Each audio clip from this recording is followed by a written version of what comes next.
Makikita natin sa senaryo na naglalakad ang aming miyembro na nagbibitbit ng madaming gamit at natsyempohan niya ang dalawang mag-aaral.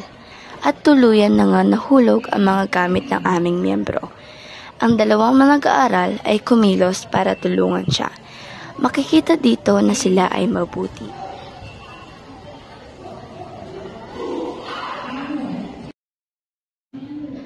Dito naman ay kunwari ring nilaglag ang gamit niya at tinulungan naman agad ng isang mag-aaral.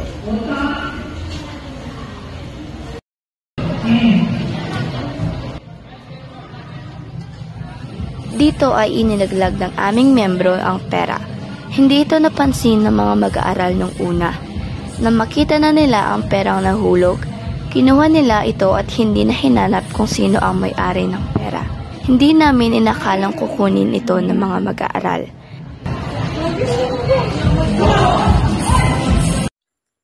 Sa mga sumusunod na clips, may nakadikit na papel sa likod ng aming miyembro at may nakasulat na mga pangit na salita.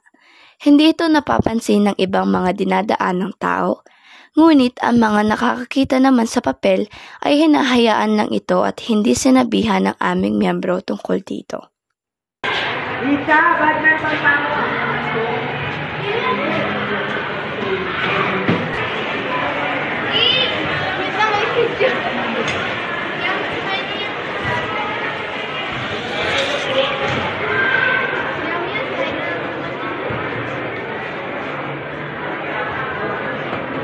A few inches later.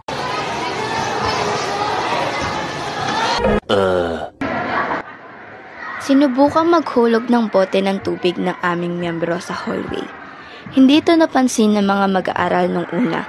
May ilang mag-aaral na nakakita sa bote, ngunit hindi ito pinansin.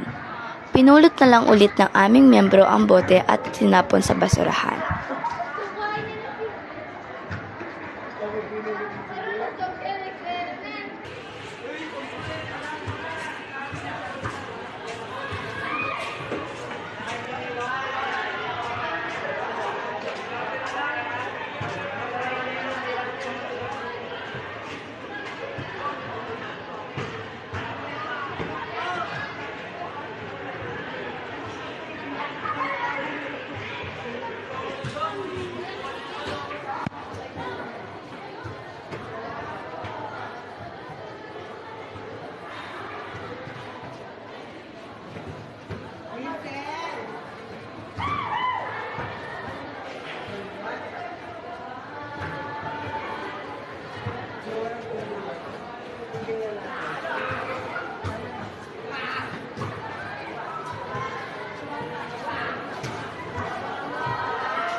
Dito sa last clip, umiiyak ang isa naming miyembro dahil sa kanyang score sa exam.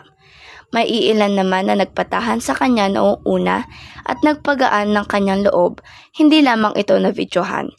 Ngunit, tinitignan at dinadaanan lang siya ng iba. I'm okay, I'm fine, kinchana, kinchana, ting, ning, ning, ning, ning. Ku menahan rasa sakit, rasa sakit. Angin tuh. Anjing.